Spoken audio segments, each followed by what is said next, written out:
And I'm going to mention two things that I will talk about, and then I think I'm just going to shut those down and talk, and then take some questions along the way or questions at the end.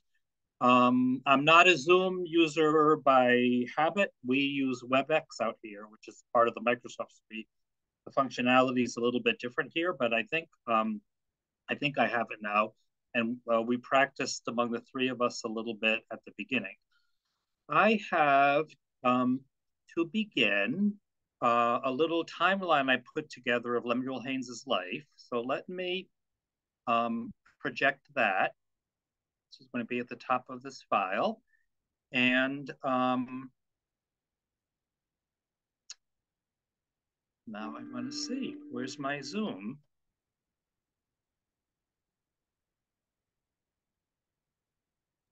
You just want to go to the bottom where it should say share screen. Yep. Perfect. Okay, good. Okay. And of course, on my screen, I can see all of you off to the side, right? So it's not exactly what I want, but I think I can handle it. Well, he was born in 1753 in West Hartford. When I wrote this, I put Connecticut, but then I thought, okay, I know my audience, I better not put Connecticut. Under very kind of mysterious circumstances. We can talk about those a little bit later. There was a story he told about his life, but it's possible it's not true. And that's interesting in and of itself. He was taken in by the Haynes family, which was a distinguished colonial family. And then as an infant, he was put out as an indentured servant until age 21 with the Rose family in Grenville, Massachusetts. He was a farm laborer for them, and he studied at home. He learned his basics. He considered himself an autodidact and talked about learning to read and write while sitting by the fireplace. In the 1770s, as a young man, he began writing patriotic poems, ballads, a very famous essay, which was never published in his lifetime, entitled Liberty Further Extended. We can talk about that later. He trained as a Minuteman and then enlisted in the Continental Army, almost certainly in mixed race regiments coming out of New England. I don't have it here, but he marched to Fort Ticonderoga to secure the fort after it was taken by the American forces. And in these early pieces, he criticized the slave trade, the slave system, inequitable treatment, what today we would call racism, though the word was not used at the time. His service in the Army was not very long, but actually that was very typical of this time. Many men came up and served for a few months and went back home, very characteristic of people living in farming communities. In 1779, and I can't say he lived in Wintonbury, but I guess he did, but I'm not sure. It doesn't really say that. But he studied in Wintonbury, and I have a source on that, which I want to project in a minute. He studied Latin and Greek. He was licensed to preach, which is a little different from being ordained in this tradition. He had been giving sermons in a home environment before. Licensing to preach gives him the authority to speak from a text, but yet he's not ordained in the sense of performing sacraments yet. And he delivered his very first sermon in Wintonbury on Psalm 97:1. And I have a source on that. And I do want to tell you that the source is incorrect. And it's incorrect in my book. That really bothered me when I found out I made a mistake, but it tells you need to check things all the time. In the 1780s, he married a white woman named Elizabeth Babbitt. They possibly created a fiction that she initiated the relationship and she proposed marriage to him. While that's not impossible, it could also be a concession to racial understandings at the time. He preached on trial in Torrington, Connecticut, but he was not selected by the congregation to be their pastor. This is, I think, very significant because what we see in Haynes and some of his white peers, and I have something about this a little later for today too, is that they really desired to live in southern New England. And he ended up in northern New England we might just take that for granted. Well, he lived in Vermont, he preached in Vermont, Rutland, Vermont, but this is probably a second choice for him. And he came south when he could. And I also say this as a Rhode Islander and someone who's sort of banished to the wilds of West Michigan. Okay. So there's something to be said for living in Southern New England. And he wanted to, but probably because of racism, he couldn't. Okay, so now let me scroll down a little bit. And as I scroll, is everything still visible and the font size is okay and everything? Okay, so from 1788 to 1818, he was in a pulpit in a congregational church in West Rutland, Vermont. Um, this was probably not a very desirable location, very desirable pulpit, but I think he made the best of it. This was also a place in which kind of frontier environment in which it was very hard for congregations to get qualified ministers. So he was probably, based on his writings, very overqualified for this position. Yet it was the best one he could get. Nothing wrong with it, really. Ultimately, we do what we have to do with what we have. But it was certainly not his first choice. This was his really great period of publishing sermons and essays. He published one hymn. I had it, but I lost it and I could never find it again. He published one poem once again, but his poetic phase faded away, and he became a sermonizer and an essayist. He became embroiled in controversies, theological controversies. He was a Calvinist. Those are just given for this generation, but also a huge fight over a young man who had impregnated a young girl, but refused to marry her and took up with another young girl. And he was probably in his early 20s. They were probably in their young to mid-teens. And ended up with the excommunication of the young man from the church. Okay, so a really radical move. And actually, it was Haynes. This is also really fascinating. It was Haynes who wrote the decree of excommunication, but he did not sign it. He didn't publish. It was published, but not under his name. And that's a really interesting phenomenon too. So once again, is there an element of responding to racial understandings here that I do something very aggressive, but I can't quite put my name on it? Also, he was firmly opposed to the War of 1812. I'm sure most New Englanders know about Mr. Madison's War and the Hartford Convention and the possibility of New England seceding. This war was very harmful to the New England, Northern New York economy. Lots of smuggling. Actually, the island of Nantucket talked about seceding too at this time, right? Because the trade in whale oil was cut off. It's laughable today, of course, but Nantucket thought about seceding and joining the British Empire. That didn't happen, of course. But what's interesting, and I did not know about this when I wrote my book. Someone in tune with social media recently brought it to my attention a couple of years ago. But actually, Haynes was disciplined by the local ministerial association for the vituperative quality of his anti-war comments. So he was really hot under the collar about the war. And ultimately, he was dismissed by his church. He received an honorary degree from Middlebury College in 1804. He was called by Timothy Dwight to deliver a sermon at the chapel at Yale College in 1814. That was a high point of his life.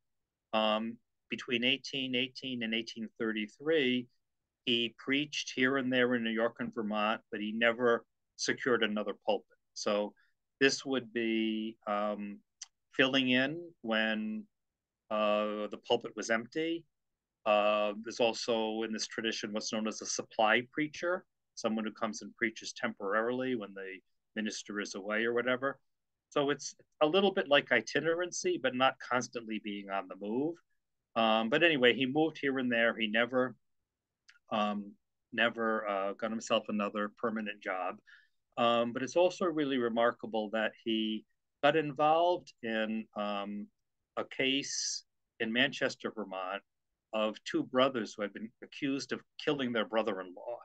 And they were tried, they were convicted, they were sentenced to be hanged. Haynes visited them in prison, praying with them about their eternal soul and whatnot. And he became convinced that they were innocent.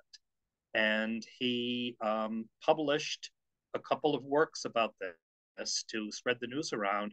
And he actually himself funded a search for the brother-in-law who had disappeared, and found the brother-in-law, brought the brother-in-law back, supposedly. Who knows really, but somebody came back. And these two men were exonerated. It's interesting here, I think, from our perspective today, because there's a really strong prison abolition movement right now, mostly, I think, among young people. But of course, there's a lot of prison reform discussion. And Haynes, I think, really ended up in this situation. He died in 1833 in Granville, New York. That's not Granville, Massachusetts. Actually, we have Granville, Michigan, too, by the way. So there are Granvilles all over the place. Is there a Granville, Connecticut? Does anybody know? I don't know, but maybe. All right. So since 1837 and continuing to the current day, his manuscripts have been uncovered here or there. So in Granville, in Boston, in upstate New York, in Philadelphia. Some of them are held at Harvard. And so people have been finding his manuscripts, transcribing them, publishing them. I've been part of that process. There have been a relatively small number of academic works about him. But what's interesting for me, and particularly not being of the social media generation, he's become a huge hit in social media, believe it or not. So for Twitter and these ways that people talk to one another online and share pictures and everything like that, Haynes is extremely popular. And actually, that's how I've gotten some information recently, because people are talking to one another, sharing stuff, and then somebody gets in touch with me and says, "Oh, I found this," or "I found that." So that's a really interesting phenomenon, too, that he's become a kind of pop culture figure. I mean, almost like Bob Marley or somebody like that, right? So people are sharing pictures and whatnot. So that's interesting. Okay, so now I want to show you. Let me stop sharing this. I have something to share which mentions Wittenberry in particular. Now I need to find that.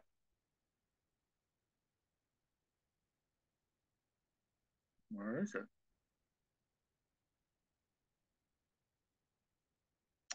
Okay. Here it is.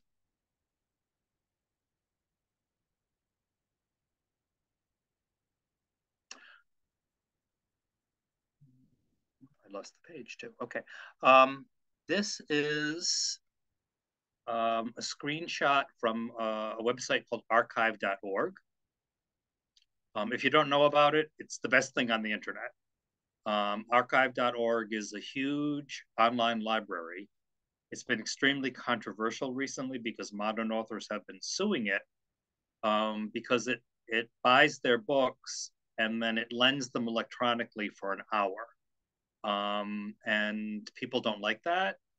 I actually think that makes no sense, because your local library does the same thing, right? Our university library here, for sure, lends stuff electronically, right? I don't know about the library there, but yeah, lending a book electronically, not in the sense you can just read it for free, but in the sense in which you have an account, you borrow the book, you check it out electronically, and then either you have to return it or the system just takes it back from you, right? This is normal. And so this has been very, very controversial, but it has thousands, I guess, of old out of copyright books that you can find. Okay, so this is the very first biography of Haynes, which was 1837, written by a minister who knew him in Granville, Massachusetts, Timothy Mather Cooley, from the New England Mather family. And I feel like I need to zoom it a little bit. Oops, but I don't want to do that. Okay. But I want to drag it too. Let's see if I can drag it. Okay, here.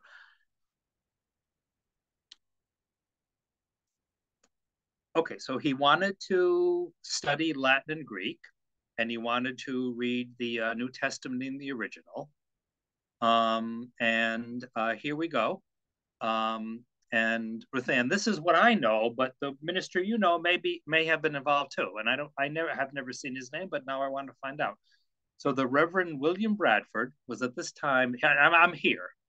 Is my cursor showing? Okay. The Reverend William Bradford was at this time preaching at Wintonbury, a small parish composed, as its name imports, of a part of three towns: Windsor, Farmington, and Simsbury. Right? That makes sense historically? Okay. Of him, Mr. Haynes says, he procured a school for me in Wittenbury and generously offered to instruct me in the Greek language, and the expense of my board would be discharged by my school. I exerted myself to the utmost to instruct the children of my school and found I gave general satisfaction. The proficiency I made in studying the Greek language I found greatly exceeded the expectations of my preceptor. Okay, so intense studying, etc., etc. Okay, now I need to drag again. This is, okay, his credentials have the signature of Reverend Daniel Farron Canaan. That was one of his friends, Huntington Worthington, and Huntington of Coventry. This is to license him to preach from a text. So this is an interesting phenomenon. At this time in these traditions, congregational, Presbyterian, an exhorter was someone who spoke to people about religion. And that could be male or female, black or white. To be licensed to preach was to have the authority to interpret a text. And this was male only, black or white. And then to be ordained was to preach, interpret a text, and perform the sacraments. And that was mostly white, male only, mostly white, but with a few black people like Haynes. Okay, so this is his first step. So he's officially licensed to preach. He can interpret texts. If you, now I'm blanking on the woman's name. The Puritan woman who was banished from Massachusetts Bay Colony, and her crime was supposedly, what got her under suspicion was that she was interpreting texts. She claimed she was simply leading family prayer, right? But there's a fine line between maybe interpreting a text and leading family prayer. Okay, but anyway, this is his license. His first sermon was preached in Wittenbury, of which a brief analysis is here given. Okay, now this is the mistake I mentioned before. Psalm 96, verse 1, the Lord reigneth, let the earth rejoice, is actually 97. Okay, so for those people who have written, you have to check everything. And I saw this and I believed it and I wrote it and it was wrong, and that mistake is on me. Okay, so I that really hurt when I found out that I could easily have checked this and I didn't. But anyway, this is his sermon. Just for a kind of a technical point here, this was a school, the New Divinity, in which men preached from notes. And so they would not write out their sermons, but they would not preach extemporaneously either. They wrote notes in little books that were sort of like a modern day checkbook. and they would put their notes, they would sew it up on the end, and then they would actually put it in their sleeve and bring it up to the pulpit, and then it's sort of a, an illusion of preaching extemporaneously, which was more characteristic of Baptists, for instance. But yet, they're not, not reading them in the sense of Jonathan Edwards, who basically wrote his sermons out and read them. So what you see here, like you're seeing here, number one, number two, this is actually what they call the skeleton. And this would be on his little pad, which is kind of like a modern day chapter. Okay. Then I think I wanted to go back very briefly to my PDF. And where did that go? And if I go down to my next page, I just did a quick search since I knew them from the sources, but I hadn't looked at them from a lot of other angles, just to find something about the people who supported him in Wittenberry. So Ebenezer Bradford is one, born at Canterbury, Connecticut, and then William Bradford, another, 1745, also born in Canterbury. So you can see these are people about 10 years. Haynes a senior. And so when he was a young man preparing for the ministry, they were probably whatever, 5-10 years into their own ministry. And so they were supporting him by teaching him theology and Latin and Greek, and providing opportunities for him to preach. Okay. Alrighty. So I have just one more thing to share. And my sharing's going okay, I think. Okay. This is a, all right. Why doesn't it come up? Okay, it takes a second. Okay, so this is a PowerPoint. Let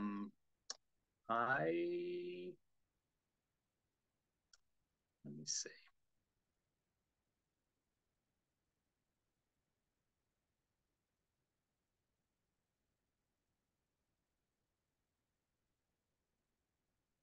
How do I get it to, I think I'm going to leave it as is because I don't want to make it any worse. Okay, so is that okay? Picture image is okay. So this is an image from the 1837 biography, that was written by the minister who knew him in Granville, Massachusetts, and they had a close connection of some sort. Haynes was very, very ill around 1810. One of his daughters died. Maybe it was a horrible flu or something like that. And Haynes had a sheaf of manuscripts that he also sewed together on the border and sent to Granville. And this guy preserved them, and they were actually in the Granville Public Library until about 5 years ago, at which point they were moved into the Congregational Library and Archives in Boston. So this is the frontispiece from that biography. And actually, also, Cooley considered him very handsome. I don't know if this picture conveys that or not, but somehow Cooley thought that his abilities as an evangelist were enhanced by the fact that he was good looking. And so this is supposed to be an image of a very handsome mixed-raced man.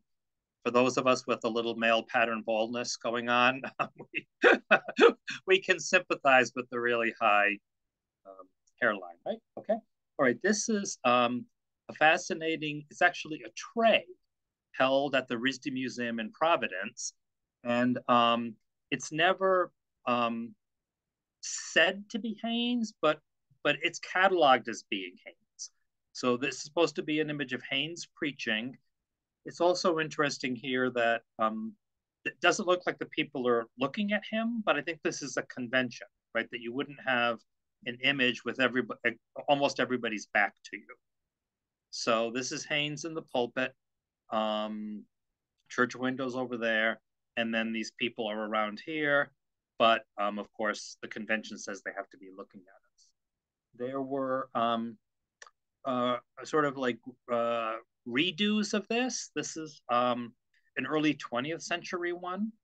So somebody, inspired by the one I just showed you, then made this and explicitly called this one Haynes, by the way. Right. So once again, you've got a slightly different environment here, but he's up there in the high pulpit, and the people are here, but of course they're looking out. That's the convention. I have a map here. I hope it's showing okay, but these are places where he lived, and I'm thinking Wittenberry's right around here. Is that right? Okay. I didn't put it on the map, but it's a little east of the star, the last star, right? Is that correct? Okay. Okay. So basically, he lived here. Okay. So Granville, um, Vermont, New York is not here, but he did live in New York, Connecticut. So this was kind of his circuit. And as I said before, based on his having tried to get a pulpit in Torrington, I think his desire was really to be in this southern New England, Connecticut environment, and not getting that. He took second best, and he ended up here, right? So this itinerary makes sense to me, right? And it makes sense to me too that essentially because Yale was here, Dwight was here, he would have wanted to live around here anyway and didn't make it, but he took the second best. I just have a little image here about the excommunication decision having to do with fornication, and it's not signed. This little handwritten thing is really fascinating because later on someone decided that this guy, Amos Pettengill, wrote it. He was actually a friend of Haynes. And I have a couple of slides about him later on, but he lived near Haynes. He also lost his pulpit. Haynes helped him get a pulpit temporarily, but he ended up moving to Connecticut too, for a reason I'm going to talk about in just a minute. This is the signature page and the title page of a commonplace book of the Bible. This was very, very commonly owned by families, by ministers. It's essentially like a reference work having to do with the Bible. So there are lots of these that have been published over time. It maybe has a concordance in the back. I'm not sure about that. But this would have been kind of a handbook to the Bible that people had. This was Haynes's, actually owned by a couple of other men. And it's sold at a private auction for a lot of money, maybe 10 years ago or so. And the only reason I have this picture is that the auction house wrote to me and asked me if I could authenticate the signature. And so I said, yes, this looks like his other signatures as far as I know. And I never saw any, I've seen this book, but of course not this Haynes's version of it. But I thought that was interesting just to see one of his books. Okay, now this may seem a little off topic, but I just want to run through it really quickly. This was by his friend Pettengill, and Pettengill, like Haynes, ran into a lot of trouble with his congregations, lost his pulpits. He ultimately decided that he could teach astronomy, and he moved to, there's his name, Reverend Amos Pettengill. He moved to Connecticut, and he started teaching astronomy. He was actually associated with the Jocelyn brothers, who were famous abolitionists in New Haven. If you've ever seen the portrait of Cinque, the Amistad leader, it was one of the Jocelyn's who created that. And so the reason I'm bringing this up is that this is someone who, unlike Haynes, got his main chance to move south.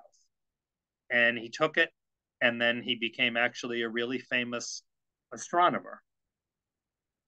And just for a couple of pictures, this is the kind of stuff he was teaching boys. Right? So at this time, wouldn't have been girls learning this, right? Girls were learning something like, English literature and home economics. But this is astronomy. The boys really don't have any, for the most part, any abstract interest in astronomy, but they're going to use it for navigation, map making, surveying later on. So they're learning stuff like this, and it comes into their professions later on. This is an astro. I forget the name of it now, but this is Pettingill's creation, and it was actually engraved by one of the Jocelyn brothers. I thought this was also interesting too. Um, uh, uh, uh, a South Sea Islander who came to Connecticut to learn how to study Protestant religion, become a missionary, and then once again you see this kind of frontispiece, and I swear what they're thinking is that, okay, these are handsome mixed race men. We're going to kind of parlay them. They're going to be good evangelists. Henry Ibuki, he actually died from wasting away or consumption or disease or whatever. This is just a handwritten notice of certificate of freedom from a Connecticut slave from Torrington. Okay, so I'm going to stop my share, and I think I would just quickly like to mention a couple of the sort of content issues, and then take some questions.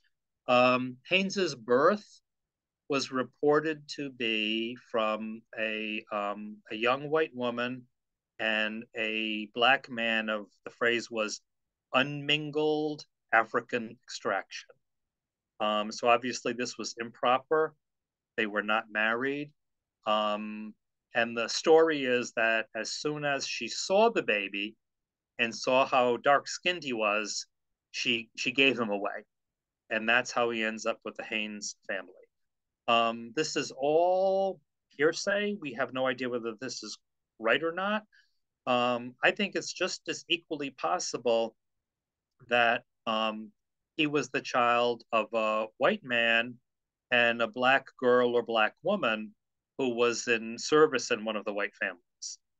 So everybody reports him as being what was called a mulatto at the time, and he called himself a mulatto. So today we would call that mixed race, but exactly how this mixed race individual came to be, we don't know. And many people just take the story at face value. I'm not willing to do that. I wish we knew more, but as far as I know, we don't. Now the Haynes family took him in. This is a very distinguished Connecticut family dating to colonial times. And actually, he was born in the colonial era, but it could be that one of their sons, had, an affair with a black girl or black woman. The baby was the result. For a long time, this was actually thought about the Hemmings family, right? That for a long time, the Hemmingses were thought to be the children of Jefferson's nephew, right? Then it turned out actually to be Jefferson himself. So I wouldn't say this is impossible, but we just don't know.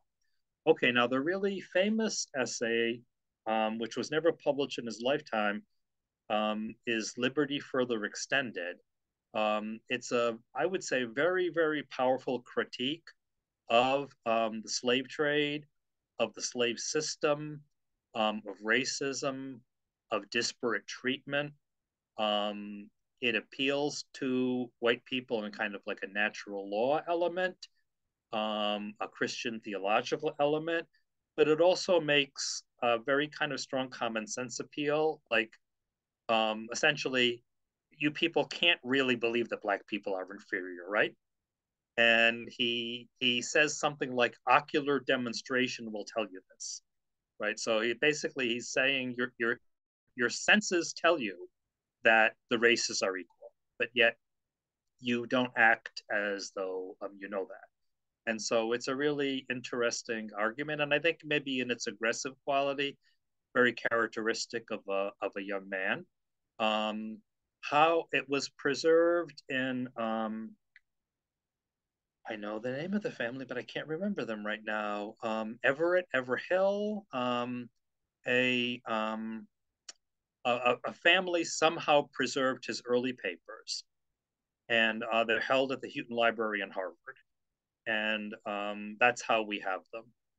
And actually, this is not uncommon, by the way, that the manuscripts of Black authors, 18th century, early 19th century, were preserved in the papers of white people, and then they were given to libraries in big collections, cataloged in those collections, and library style in the days before things weren't cloned and everything. And then later, researchers find them, and these things are still being found, and often in historical societies, university libraries, big collections like this are not cataloged down to the item level, right? So this would basically be an impossible amount of labor. So then it counts on people being there, going through the folders, reading and whatnot. I found a lot of really interesting things. One of my friends, who's also in early American history, she teaches here. She says the miscellaneous folder is my best friend, right? Okay. So this is where the strange stuff is. And then I think I should just circle back to that last really great moment of his life when he's talking about prisoners held unjustly. In some sense, he's talking about slaves, and I think that's interesting. But he's also catching on to the 19th century prison reform movement. And I think it has reverberations today because there's a lot of attention now to, inequitable sentencing or inequitable convictions or um, recidivism or horrible conditions in prison and whatnot. So these have probably always been true, but now they're really in the public eye and on the public mind. And it's interesting to me that Haynes, coming out of the anti-slavery movement, coming out of the revolution, coming out of an anti-war movement in the War of 1812, would have ended up there. And somehow this was his progression that got him to the end of his life. Okay, well, anyway, that's all I have. So thanks for listening. And I said